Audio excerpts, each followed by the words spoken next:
हमारे हिंदू धर्म में जो आयुर्वेदिक उपचार होते थे और आज जो डॉक्टरों के द्वारा हमारे इलाज होते हैं, अगर हम दोनों को ध्यान से देखेंगे तो ये समझ आएगा कि डॉक्टर जो कहते हैं वो हमें आधा अधूरा ही बताते हैं। लेकिन आयुर्वेदिक इलाज में हमें प्राचीन पद्धति से जो उपचार बताया गया था वो हमारे शरीर के लिए संपूर्ण रूप से समझाया गया है।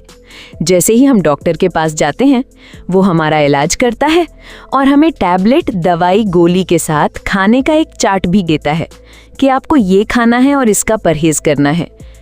लेकिन एक चीज वो कभी नहीं बताता जिससे हम और भी जल्दी ठीक हो सकते हैं। अब सवाल ये है कि वो बात डॉक्टर हमें क्यों नहीं बताते। जब हम अस्पताल में भर्ती होते हैं तब उस चीज का प्रयोग अवश्य किया जाता है, लेकिन हमें इसके बारे में बताया नहीं जाता। आखिर क्यों नहीं बताया जाता? क्या डॉक्टर को कम समझ में आता है या वो जानकारी हमें बताना नहीं चाहता? इसका क्या कारण है ये तो हमें भी नहीं पता। लेकिन हाँ, अगर आप स्वस्थ शरीर रखना चाहते हैं तो आपको हमारी बात ध्यान से सुननी होगी। हो सकता है इस बात को ध्यान में रखकर आपको बहुत कम ही अस्पताल जाना पड़े।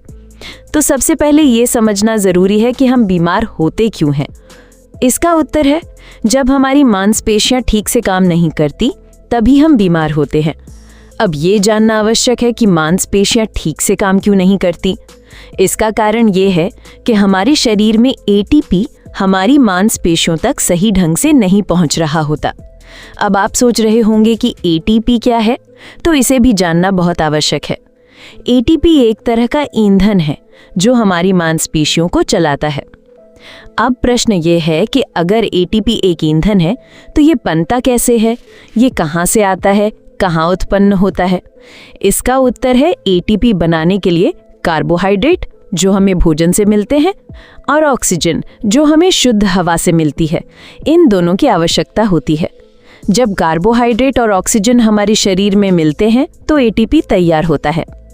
अब ध्यान देने वाली बात यह है कि खाने के विषय में तो डॉक्टर हमें बताते हैं कि ये मत खाना, ये खाना है, लेकिन डॉक्टर कभी ये नहीं कहते कि आपको शुद्ध हवा लेनी है, शुद्ध ऑक्सीजन लेनी है, या हो सके तो पीपल के पेड़ के नीचे बैठना है।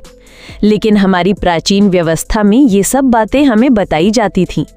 वहाँ आयुर्वेदिक उपचार तो होते ही थे, साथ ही धर्म के अनुसार कुछ क्रियाएं भी बताई जाती थीं जिनसे शरीर में एटीपी बनने में आसानी होती थी।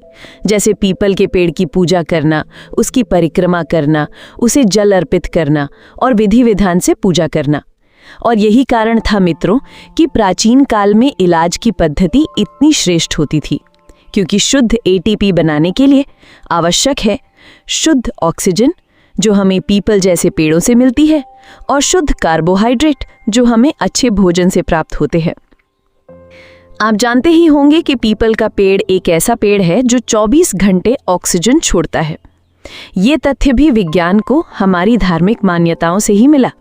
वैज्ञानिकों ने शोध करके पाया कि आखिर हिंदू लोग पीपल की पूजा क्यों करते हैं, और इस तथ्य ने उन्हें भी आश्चर्यचकित कर दिया।